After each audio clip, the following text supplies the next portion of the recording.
Apabila kita tinjau kepada bulan Ramadan ini, bulan Ramadan memang dikatakan bulan Syahrul Karim, bulan yang mulia. Tetapi kata ulama, Ramadan Karim, Allahu Akram.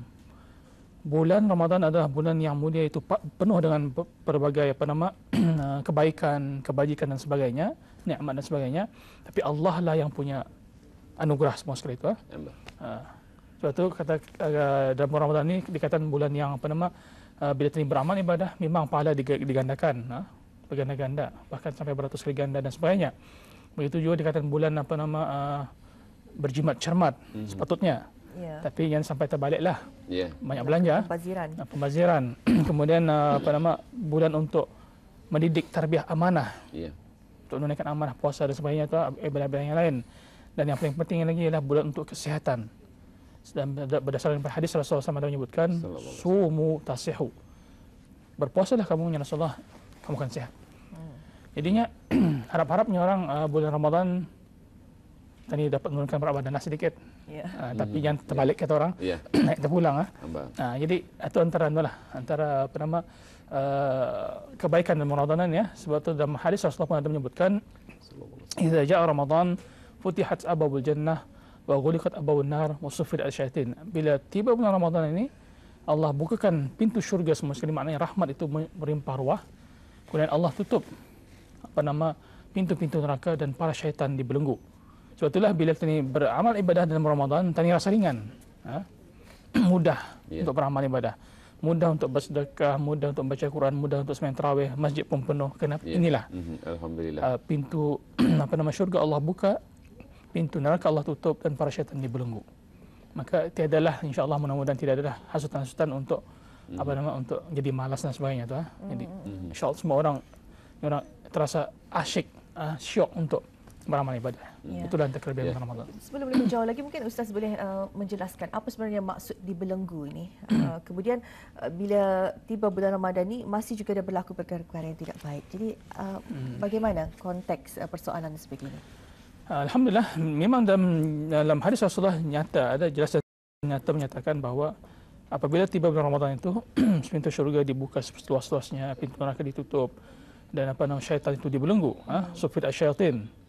Tetapi timbul persoalan, kenapa masih ada di bulan Ramadan ini berlakunya perkara-perkara tidak baik. Contohnya, umpamanya yang paling ringan yang terlihat adalah pembaziran. Contohnya, kita ni dengan nafsu kita sendiri membeli barang-barang makanan, juadah yang bermacam-macam, akhirnya berlaku pembaziran. Kadang-kadang lebih teruk daripada itu lagi, berlaku perkara yang tidak baik, maksiat-maksiat. Sedangkan dalam hadis Rasulullah menyatakan bahawa sudah dibelenggu para syaitan. Tapi mengapa berlaku perkara-perkara yang tidak baik ini? Ini kata ulama berdasarkan kepada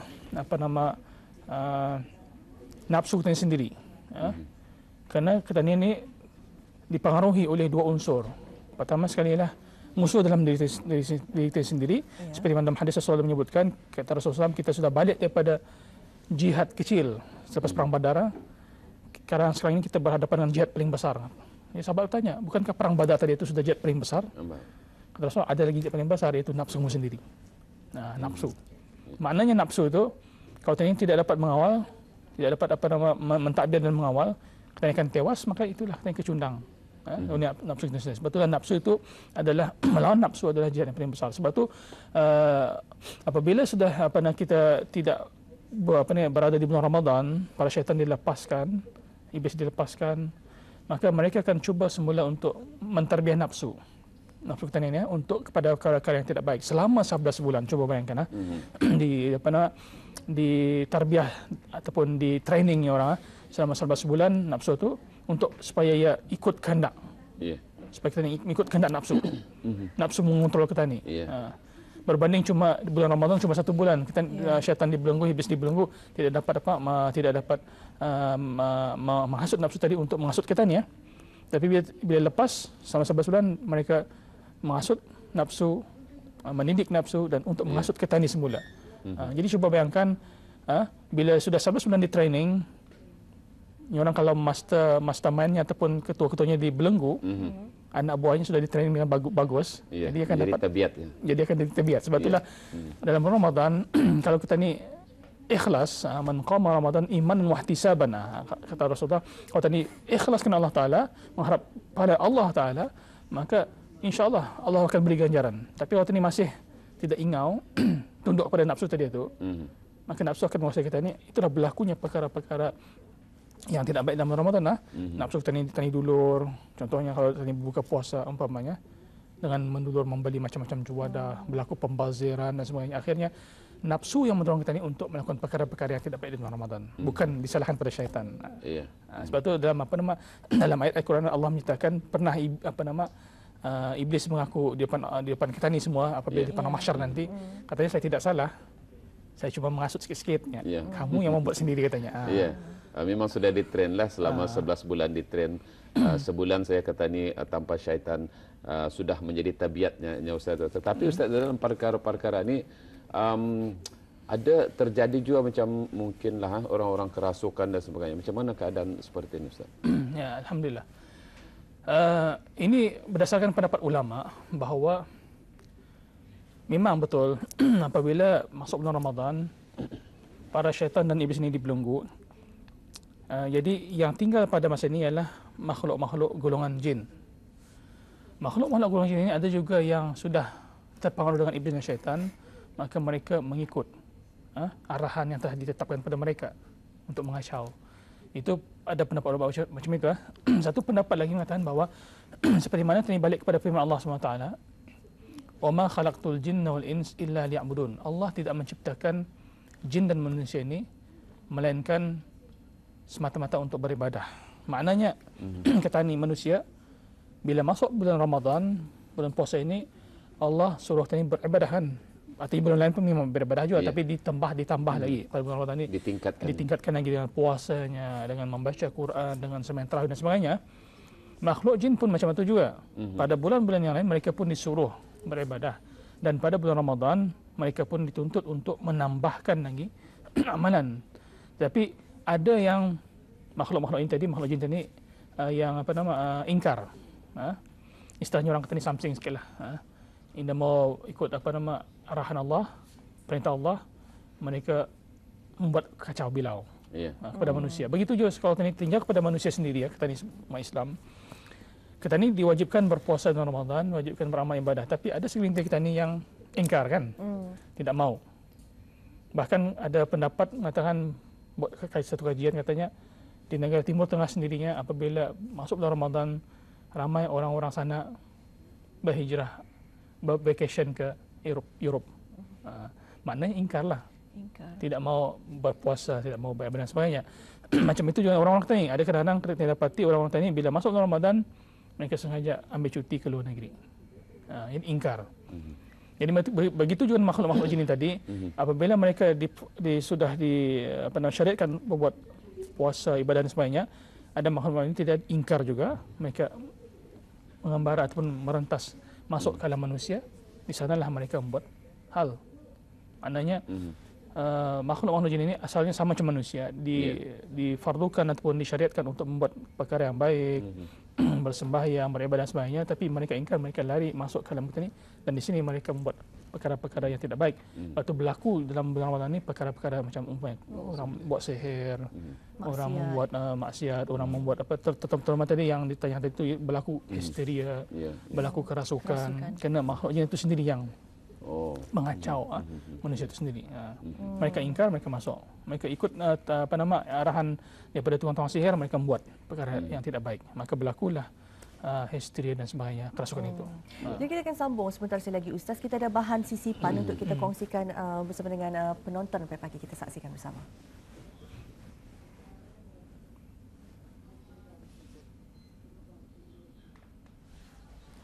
Menguasai orang benar-benar berpuasa. Imam Qutubi menyatakan syaitan bukan semuanya degil. Syaitan bukan semuanya degil. Di antara syaitan itu mereka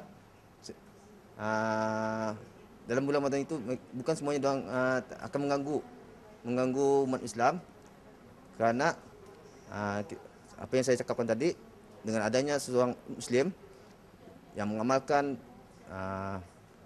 terutamanya dalam bulan Ramadan, dengan bacaan Al-Quran itu, maka syaitan akan tidak dapat menguasai seorang Muslim.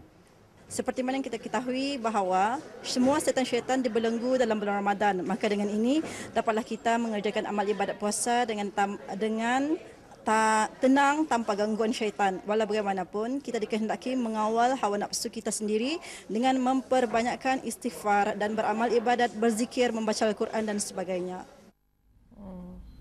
Ya, itu tadi yang dapat kita kongsikan. Jadi Ustaz, adakah menyibukkan diri dengan membaca Al-Quran dan berzikir ini mampu untuk melawan daripada terjadinya perkara-perkara yang tidak diingini di bulan Ramadan ni? Ya, alhamdulillah. Memang sebetulnya Allah sendiri menyuruh kita ni untuk mendirikan sembahyang, membaca Quran, beramal yang lebih banyaklah. Yeah. Tapi dengan syarat dalam hadis Rasulullah menyebutkan imanan wahtisaban. Mengharap dengan penuh iman, iaitu beriman kepada Allah, percaya pada Allah Taala. Memang Allah akan menolong kita ini, memberikan ganjaran, dan ihtizaban, rasa mengharap, bersungguh-sungguh, ikhlas. Jadi bila kita ini dapat mengkombinasikan dua-dua ini tadi dengan mengharap keimanan kita ni, mengharap kepada Allah dan bersungguh-sungguh, rajin dan sebagainya, itu akan dapat menghalang daripada sebarang contohnya daripada bisikan-bisikan yang tidak baik, daripada nafsu ini sendiri umpamanya. Sebab nafsu ini seperti mana dalam hadis ada menyebutkan bahawa memang degil. Bila Allah menciptakan nafsu, Allah bertanya kepada nafsu, man ana wa man anta? Nafsu menjawab, aku, kau. Dia memang degil lah. Jadi sebab itulah Allah tundukkannya, salah satu cara Allah menundukkannya dengan cara berlapar. Masukkan nafsu ini dalam satu neraka yang tidak ada diberi makanan minum, berlapar selama 1000 tahun. Waktu itulah nafsu baru dapat mengatakan, ana abduka wa anta rabbinya. Aku adalah hambamu, engkau adalah Tuhanku. Jadi tunduk. Jadi nafsu hanya ditundukkan dengan cara berpuasa dan berlapar. Tetapi apabila tadi dalam bab tadi bila sudah bersungkai, kita ni mendulur nafsu, maka waktu itulah kita ni akan dapat mengawal nafsu. Walaupun bulan puasa ini dibelenggu oleh syaitan, tapi apabila tadi sudah mendulur nafsu kita ni dengan hidangan-hidangan yang orang mewah dan berkhasiat dan sebagainya, maka akan subur, segar bugar kata orang. Sebab itulah susah kita ni untuk mencapai matlamat. Rasanya untuk menentang ataupun mengelakkan dari perkara ini hanya seketul daging. Apabila ia putih maka bersihlah seorang itu. Apabila ia hitam maka akan begitulah kedudukannya.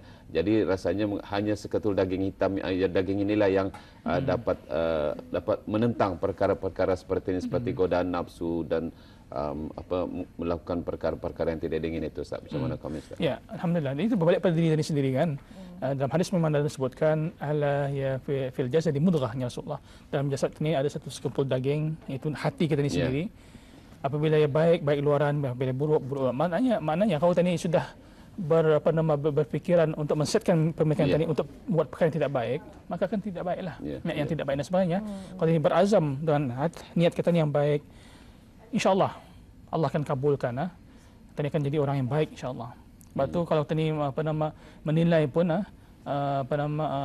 dari segi buah-buahan contohnya, kalau dalamannya buruk, mungkin luar tidak buruk, tetapi insya-Allah kalau luaran buruk, luaran yang baik, insya-Allah dalaman yang baik. Artinya kalau tadi mau baik, kita baikkan dari dalam tadi sendiri, kawal nafsu kita ni. Terutama bulan puasa ni untuk melatih sebenarnya. Tapi kalau tadi tidak mau melatih, kita asyik mendulur, maka syaitan akan ketawalah.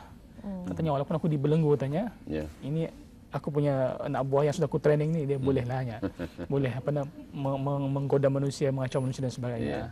Jadi kawalan kita sendiri. Sebab itulah Rasulullah jihad besar. Jihad besar. Itu nafsu kita sendiri. Itu yang paling utama sebenarnya.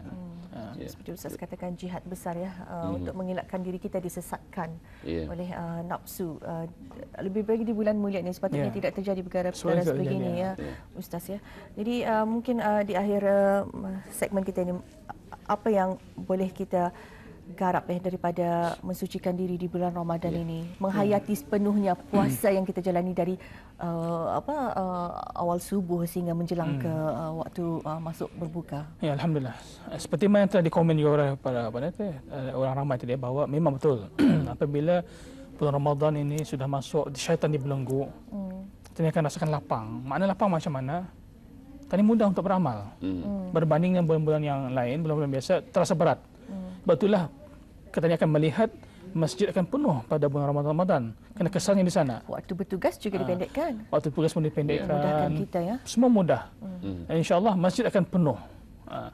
Tapi bila kita ini sudah terkawal oleh nafsu, dikawal oleh nafsu, cuba tanya perhatikan pada 10 yang terakhir nanti, nafsu sudah mula mengawal. Maka masjid akan kurang. Masjid akan kurang, maka jamaah pun kurang, semua kurang. Yang orang tertumpu pada nafsu mereka untuk itu, untuk ini dan sebagainya. Itulah akan membalikkan sebenarnya kepada kita ni kalah kepada jihad yang besar tadi itu. Perhatian kita beralih arah ya. Beralih arah. Jadi pada diri ini sendiri sebenarnya, pada diri sendiri. Baiklah, terima kasih Ustaz. Mudah-mudahan ini akan memberikan satu iktibar kepada kita semua yang menunaikan ibadah puasa, memberikan kesedaran kepada kata ini. Terima kasih Ustaz. Itulah, terima kasih banyak ya Ustaz ya. Itulah menjelang akhirnya Ramadan ni banyak yang menangisi pemergian Ramadan, tapi kita tidak sendiri menghayati di akhir-akhir Ramadan tersebut di mana perhatian kita ya di bulan mulia ini. Yang lebih jelas kita lihat kalau anak bulan diisytiharkan ya, anak bulan dah kelihatan Allah. Tapi bila anak bulan Syawal kelihatan yahunya. Tapi sepatutnya kita menyedari ketaniakan kerugian ditinggalkan oleh bulan Ramadan seperti yang disarankan kepada kita semua. Mudah-mudahan kita tidak golong dalam golongan yang lupa diri di bulan Ramadan ini. Seharusnya banyak peluang yang perlu kita rebut di bulan mulia ini. Semakin hari semakin kita, sebab kita tahu umur kita setakat mana dan sebagainya. Mudah-mudahan Ramadan ini merupakan Ramadan yang terbaik buat diri kita. Dan akan terus menyempati Ramadan yang